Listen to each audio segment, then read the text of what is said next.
Hello students, स्वागत है आप सभी का वंस अगेन हमारी इस फ्रेश न्यू वीडियो पे। आज का ये वीडियो फिलहाल होने वाला है फर्टिलाइजेशन के ऊपर। आज हम लोग इस पूरे सेशन के दौरान कौन से टॉपिक्स के ऊपर आप लोगों के साथ डिस्कस करने वाले हैं, उन सब के एक शॉर्ट लिस्ट आप लोगों के लिए तैयार कर दिया गया है। चलते हैं टॉपिक्स के ऊपर। यहाँ पे सबसे पहला टॉपिक जो रहने वाला है वो है what is fertilization. Coming to the next topic, origin of male gametes, या फिर आप बोल सकते हो मेल रिप्रोडक्टिव ऑर्गन्स का हम लोग एक ब्रीफ आइडिया आप लोगों को देने वाले हैं। The third topic will be what is microsporangia. Fourth topic is concept of female reproductive organ and the origin of female gametes. Coming to the fifth topic, that is what is megasporangia, and last but not the least, concept of double fertilization and its process. ये जो double fertilization and its process है बहुत ही important होने वाला है, आप लोगों के एग्जाम्स के लिए भी बहुत इंपॉर्टेंट होने वाला है। सो वीडियो को एंड तक जरूर देखना ताकि आप लोग कोई भी टॉपिक यहाँ से मिस ना कर जाओ। जुड़े रहो हमारे साथ। अगर वीडियो अच्छा लगे तो चैनल को सब्सक्राइब करके वीडियो को लाइक करना बिल्कुल मत भूलना। आप लोगों को नेक्स्ट टॉपिक किसके ऊपर चाहिए आप लोग हमें कमेंट सेक्शन पे जरूर बता सकते हैं। अब हम लोग बात करने वाले कि व्हाट इज फर्टिलाइजेशन, आखिर निषेचन क्या है। See the fusion of a haploid male gamete. आप देख पा रहे होंगे यहाँ पे मैंने ऊपर से दो चीज को बोल्ड किया यहाँ पे, the fusion of a haploid male gamete spermatozoa and a haploid female gamete ovum to form a diploid cell, the zygote is called fertilization। इसका मतलब क्या है, सुनो। यहाँ पे हमें दो चीज देखने को मिलते हैं, ठीक है। यहाँ पे ना एक चीज तो ये लिखा हुआ है हैप्लॉइड फीमेल गैमेट, दूसरा लिखा हुआ है हैप्लॉइड मेल गैमेट। इसका मतलब क्या है गाइस? हैप्लॉइड का मतलब होता है जिसमें हमारे क्रोमोसोम नंबर n होते हैं, ठीक है। क्रोमोसोम नंबर n होते हैं, मतलब एक हैप्लॉइड मेल गैमेट, मेल को मैं m1 से रिप्रेजेंट कर रहा हूं, एंड ये एक हैप्लॉइड फीमेल गैमेट्स, इन दोनों का मिलके 2n नंबर ऑफ एक सेल तैयार होते हैं। ऑब्वियसली n+n 2n होगा, एंड ये जो सेल बनते हैं यही एक्चुअली जाइगोट होता है इन फ्यूचर, जो कि एम्ब्रायो में कन्वर्ट होते हैं, ठीक है। So the fusion of haploid male gamete and the fusion of haploid female gamete to form a diploid cell, मतलब जो क्रोमोसोम नंबर n था वो मिलके अभी 2n हो चुका है। इस प्रोसेस को हम लोग कहते हैं fertilization. Clear? So let's move on to the next topic. बात करते हैं नेक्स्ट टॉपिक के ऊपर। सो यहाँ पे हम लोग अभी समझने वाले हैं प्लांट्स के मेल रिप्रोडक्टिव पार्ट्स के बारे में। जैसे कि हम लोगों ने आप लोगों को लास्ट वीडियो में भी कहा था कि स्टैमिन प्लांट्स का मेल रिप्रोडक्टिव पार्ट्स है। आज उसी को हम लोग थोड़ा सा ब्रीफ में जानेंगे ज़रूर कि क्या रहते हैं इसके अंदर। देख, आप लोगों को यहाँ पे कुछ इमेज दिख रहा होगा, एक सेकंड। ये इमेज दिख रहा है आप लोगों को, ये इमेज दिख रहा होगा आप लोगों को, ठीक है। ये देखो, ये जो इमेज दिख रहा है ना आपको, ये इमेज क्या है? मैं जब कोई एक फ्लावर को लेता हूँ एंड ऊपर से अगर मैं कुछ देखता हूँ तो मुझे कुछ इस तरीके का स्ट्रक्चर दिखता है, एंड उसी को अगर मैं बीच से काट देता हूँ ना, सो गाइस यहाँ ऐसा कुछ क्रॉस सेक्शन हमें देखने को मिलते हैं। सो आखिर इस क्रॉस सेक्शंस के अंदर ये सब है क्या? देखो, सबसे पहले ये जो बाहर का कवरिंग होता है ना, इसे हम लोग कहते हैं थेका या फिर थिका। हाँ, उसके अंदर रहते हैं ऐसे चार, क्या बोल सकते हैं कि चार कंटेनर्स प्रेजेंट रहते हैं, ठीक है। ऐसे चार स्ट्रक्चर्स प्रेजेंट रहते हैं जिनके अंदर हमारे मेल रिप्रोडक्टिव गैमेट्स होते हैं, यानी पोलन ग्रेन्स। पोलन ग्रेन्स इसी चार चेम्बर्स के अंदर होते हैं, ठीक है ना। एंड उनमें से हम लोग इन टॉप चेम्बर्स को कहते हैं, हालांकि ये स्ट्रक्चर जो होते हैं ना, यहाँ पे आपको कुछ दिख रहा होगा, यहाँ पे हालांकि प्लांट्स के वास्कुलर बंडल्स टिश्यूज रहते हैं, ओके। ये जो गोल अलग से स्ट्रक्चर बनाया हुआ है ना, चलो मैं इसको ब्लैक कर देता हूँ ताकि आप लोगों को इजीली समझ में आए। इस स्ट्रक्चर में वास्कुलर बंडल्स प्रेजेंट रहते हैं, okay. Moving on to the next part, बात करते हैं नेक्स्ट पार्ट के ऊपर। सो अभी हम लोग पढ़ने वाले इन पोलन ग्रेन्स के पूरे स्ट्रक्चर के बारे में। आखिर ये पोलन ग्रेन्स बना कैसे रहता है? देखो सबसे पहले जो आप लोगों को जानना है, ये पोलन ग्रेन्स बहुत ही टफ नेचर के होते हैं, क्योंकि इन्हें जब एक जगह से दूसरे जगह पे जाना होता है क्रॉस पॉलिनेशंस के दौरान, इन्हें बहुत हर्श एनवायरनमेंट का सामना करना पड़ता है। सो उसी दौरान यहाँ पे ये जितने भी हर्श एनवायरनमेंट फेस करने के लिए पोलन ग्रेन्स को कहीं ना कहीं एक टफ नेचर देना ज़रूरी था। उसी के रहते यहाँ पे सबसे पहला स्ट्रक्चर जो हमें देखने को मिलता है पोलन ग्रेन्स के ऊपर, जो सबसे हार्ड होता है वो होता है एक्साइन। ओके, बाहरी बाहरी लेयर एक्साइन होते हैं, उसके जस्ट अंदर होता है एंटाइन। Okay, and in pollen grains के अंदर अगर दो इंपॉर्टेंट चीज़ की अगर बात की जाए तो वो होता है हमारे जेनरेटिव न्यूक्लियस। ये हो गया आपका जेनरेटिव न्यूक्लियस, एंड नीचे जस्ट और एक न्यूक्लियस प्रेजेंट रहता है जो है वेजिटेटिव न्यूक्लियस। ड्यूरिंग रिप्रोडक्शंस ये न्यूक्लियस का एक्सचेंज होते हैं, एंड उसके लिए यहाँ पे एक स्पेशल गेट मौजूद है। आप लोग बोल सकते हो इसे गेट, एज अ गेट बोल सकते हो, जिसके थ्रू हमारे जो न्यूक्लियस हैं between male and female body transfer होते हैं, एंड उसी को हम लोग कहते हैं जर्म पोर। ओके, सो बात करते हैं आखिर ये होता कैसे है। देखो आप लोग बस स्टार्टिंग में एक चीज़ याद रखना कि जो जेनरेटिव न्यूक्लियस है ना, ये जो दिख रहा है ना आपको जेनरेटिव न्यूक्लियस, यहाँ पे शायद आप लोगों को दिख रहा होगा, ये जेनरेटिव न्यूक्लियस फिलहाल दो पार्ट्स में डिवाइड हो जाते हैं। ठीक है, यहाँ पे हालांकि एक साथ दिख रहा है आपको, लेकिन ये ना अलग अलग हो जाते हैं। ओके, मैं एक काम करता हूँ, इसको इससे करता हूँ। ठीक है, यहाँ पे एक न्यूक्लियस बनते हैं, यहाँ पे एक न्यूक्लियस बनते हैं, और जो हम लोग का ये वेजिटेटिव न्यूक्लियस या फिर ट्यूब न्यूक्लियस था, ये वहीं पे एज यूजुअल वहीं पे रहते हैं। ठीक है, अब देखो ये जो हमारे जर्म न्यूक्लियस था, ये हालांकि दो पार्ट्स में डिवाइड हो चुके हैं, यहाँ पे क्लियर है। उससे हम लोग फिर कहते हैं जर्म न्यूक्लियस नहीं कहते, उससे हम लोग फिर कहते हैं स्पर्म न्यूक्लियस। ओके, एंड नीचे का जो ये न्यूक्लियस है वो एज यूजुअल वही फॉर्म में रहते हैं, एंड उसको हम लोग कहते हैं ट्यूब न्यूक्लियस। ओके, क्लियर है। चलो मूव ऑन करते हैं नेक्स्ट टॉपिक के ऊपर।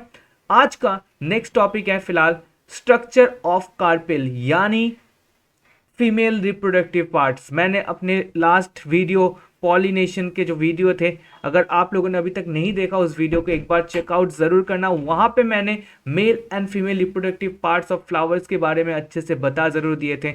सो यहाँ पे वंस अगेन मैं आपको रिपीट कर रहा हूँ, शॉर्ट में समझाने का ट्राई कर रहा हूँ, और अगर आपको पूरा वीडियो देखना है तो आप लोग ऊपर आई बटन पे क्लिक करके देख सकते हैं, नहीं तो मैं यहाँ पे आप लोगों को एक इन शॉर्ट बता दे रहा हूँ। देखो जैसे कि हम लोगों का male reproductive parts in plants stamen होते हैं, वैसे ही हमारे फीमेल रिप्रोडक्टिव पार्ट्स को हम लोग बोलते हैं पिस्टिल।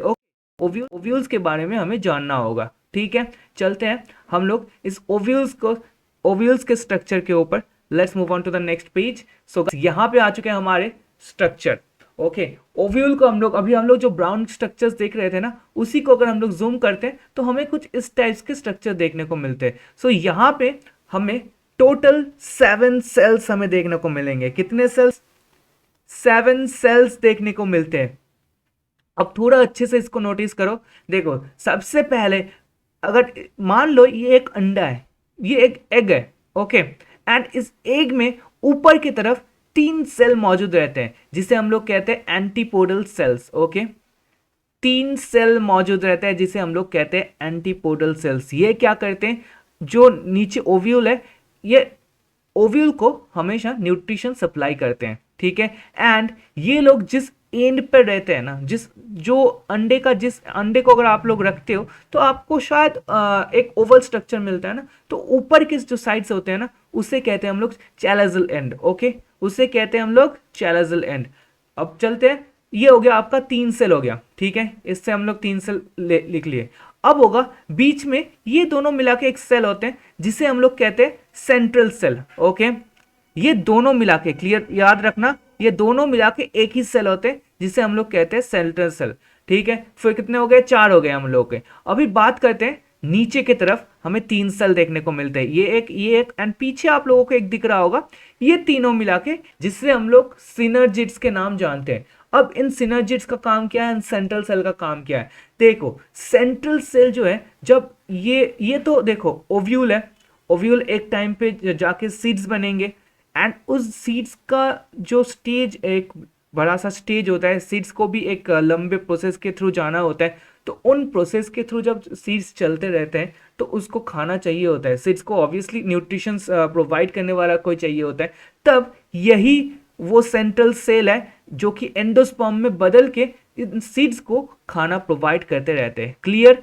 बात करते हैं सिनर्जिड्स की, तो सिनर्जिड्स गाइस मेनली एग को बैलेंस करते हैं। यहाँ पे ये देख पा रहे हैं आपको, यही इन्हीं में से एक एग में कन्वर्ट हो जाते हैं। बाकी दो सिनर्जिड्स इन एग को बैलेंस करने में एंड हमारे मेल गैमेट्स को इन ओव्यूल्स के अंदर एंटर करने में हेल्प करते हैं। Okay, clear? के ऊपर आज का इंपॉर्टेंट टॉपिक, सबसे इंपॉर्टेंट टॉपिक रहने वाला है कि डबल फर्टिलाइजेशन। आखिर ये डबल फर्टिलाइजेशन है क्या? हम लोग अब तक बोले जा रहे थे कि फर्टिलाइजेशन सीखने वाले, फर्टिलाइजेशन जानने वाले, लेकिन अभी हम लोग बोल रहे हैं कि डबल फर्टिलाइजेशन। आखिर क्या है ये डबल फर्टिलाइजेशन? चलो जानते हैं। सी, यहाँ पे क्या लिखा हुआ है? Double fertilization is a complex process which involve the fusion of one female gametes with two male gametes. Okay, मतलब एक फीमेल गैमेट्स के साथ दो मेल गैमेट्स का फ्यूजन हो रहा है। यहाँ पे इस चीज को नोटिस करो गाइस, टू मेल गैमेट्स, यहाँ पे लिखा हुआ है two male gametes and one female gametes, and इसीलिए हम लोग इस प्रोसेस को कहते हैं डबल फर्टिलाइजेशन। ओके, मतलब दो बार फर्टिलाइज हो रहे हैं। क्यों हो रहा है, क्या हो रहा है, अभी आप लोगों को पता चलेगा। चलते हैं हम लोग थोड़ा सा डायग्राम के ऊपर, थोड़ा सा अच्छे से आप लोग समझने का ट्राई करना धीरे धीरे, ठीक है? और अगर आप लोग फास्ट फॉरवर्ड नहीं कर सकते हो, थोड़ा वीडियो को स्लो कर लेना, ठीक है? देखो यहाँ पे कुछ चीज मेंशन किया हुआ है, आपको एक मैं बड़ा डेफिनेशन दे रहा हूं ताकि आप लोगों को बहुत इजीली समझ में आ जाए। देखो, double fertilization is a process unique to angiosperms. ये बस हमें एंजियोस्पर्म के अंदर देखने को मिलते हैं, ठीक है? After the release of two male gametes. Okay, यहां पे क्या बोला जा रहा है? दो मेल गैमेट्स को रिलीज किया जाता है बाय द पोलन ट्यूब। मैंने बताया था दो स्पर्म न्यूक्लियस आते हैं, मैंने आप लोगों को दिखाया था दो स्पर्म न्यूक्लियस आते हैं ना। एक सेकंड में आप लोगों को फिर से उस चीज को दिखा देता हूं ताकि आप लोग क्लियर हो जाओ। यहां पे आप लोगों को दिख रहा है ना दो स्पर्म न्यूक्लियस, ये रहा नीचे की तरफ, मैंने मार्क करके रखा है, ये रहा दो स्पर्म न्यूक्लियस, दिख रहा है ना? इन्हीं दो स्पर्म न्यूक्लियस को आखिर हमें मेल गैमेट्स के साथ रेफर किया गया है। ओके, चलते हैं डायग्राम के ऊपर। ये दो मेल गैमेट्स जब पोलन ट्यूब द्वारा रिलीज होते हैं, पहला मेल गैमेट्स सिनर्जिड्स, इधर देखो, पहला मेल गैमेट्स सिनर्जिड्स यानी बीच वाला जो होता है एग होता है, इन एग को फर्टिलाइज करते हैं। ओके, बाकी दो सिनर्जिड्स क्या बताया था मैंने? ये जो हम लोगों का देखो, ये ना हमारा वो जो पोलन ट्यूब है, पोलन ट्यूब का जो एक्स्ट्रा पार्ट बढ़ रहे थे ना, वही अल्टीमेटली आके यहां से एंटर करते हैं। ओके, यहां से एंटर करते हैं, तो पहला जो स्पर्म न्यूक्लियस है वो इस सेल को फर्टिलाइज कर चुका है। अब सेकंड सेल जो है गाइस, ये जो बीच में आपको दो सेल दिख रहा था ना, सेंट्रल सेल जिसे मैं बोल रहा था, इन दो सेल को जाके फर्टिलाइज करते हैं। तो यहाँ पे जो दो सेल होते हैं ना, ये n नंबर होते हैं, एंड हमारे ये n होते हैं, ये n होते हैं, एंड जो स्पर्म न्यूक्लियस का दो स्पर्म न्यूक्लियाई है वो लोग भी n नंबर्स के होते हैं। सो गाइस देखो, यहाँ पे जब ये सिनर्जिड्स भी n नंबर्स के होते हैं, ठीक है? अब देखो, मैंने पहले क्या बताया कि जो ये एक मेल गैमेट है वो जाके एक बीच वाले, ये बस सेंटर वाले सिनर्जिड्स को फर्टिलाइज करते हैं, तो वहां पे क्या होते हैं, मिलके ये दोनों मिलके 2n हो जाते हैं, ठीक है? 2n हो जाते हैं जो अल्टीमेटली जाइगोट का रूप लेते हैं, जाइगोट का रूप ले लेते हैं, ठीक है? यही अल्टीमेटली जाके सीड्स में, बाद में सीड्स में कन्वर्ट होते हैं, ठीक है? अब बात करते हैं सेकंड मेल गैमेट्स का क्या होते हैं। जो सेकंड स्पर्म न्यूक्लियस यानी मेल गैमेट, वो जाते हैं यहाँ पे सेंट्रल सेल पे। मैंने क्या बताया था, सेंट्रल सेल ऑलरेडी दो सेल के साथ बैठे हुए हैं, ठीक है? जब यहाँ पे तीसरा सेल जाके ऐड होते हैं या फिर फर्टिलाइज करते हैं, ये बन जाते हैं 3n, यानी ये हो जाता है एंडोस्पर्म, जो इस सीड को अपने पूरे स्टेज के दौरान ये न्यूट्रिशंस प्रोवाइड करते हैं। जब तक सीड्स बड़ा नहीं हो जाता, प्लांट्स में कन्वर्ट नहीं हो जाता, ये एंडोस्पर्म उन सीड्स को न्यूट्रिशंस प्रोवाइड करते रहते हैं। सो यहीं पे होते हैं हमारे डबल फर्टिलाइजेशन। पहला तो जाइगोट फॉर्म में काम आ चुके हैं, दूसरा कहाँ पे फर्टिलाइज हो चुका है, एंडोस्पर्म बनाने में फर्टिलाइज हुए हैं। सो इन दो प्रोसेस को हम लोग एक साथ मिला के कहते हैं डबल फर्टिलाइजेशन। प्लांट्स फर्टिलाइजेशन को इन केस हम लोग डबल फर्टिलाइजेशन के रूप से जानते हैं। ठीक है, आशा करते हैं आप लोगों को पूरा टॉपिक अच्छे से समझ में आया। सो देखो, अगर टॉपिक्स अगर आप लोगों को अभी तक समझ में नहीं आया तो वीडियो को एक बार फिर से देख लेना, एंड वीडियो अगर पसंद आया तो चैनल को सब्सक्राइब करके लाइक कर देना। एंड नेक्स्ट टॉपिक आप लोगों को कौन से चैप्टर्स के ऊपर चाहिए हमें बताना जरूर कमेंट सेक्शन पे। मिलते हैं आप लोगों के साथ नेक्स्ट वीडियो पे, तब तक के लिए बाय बाय।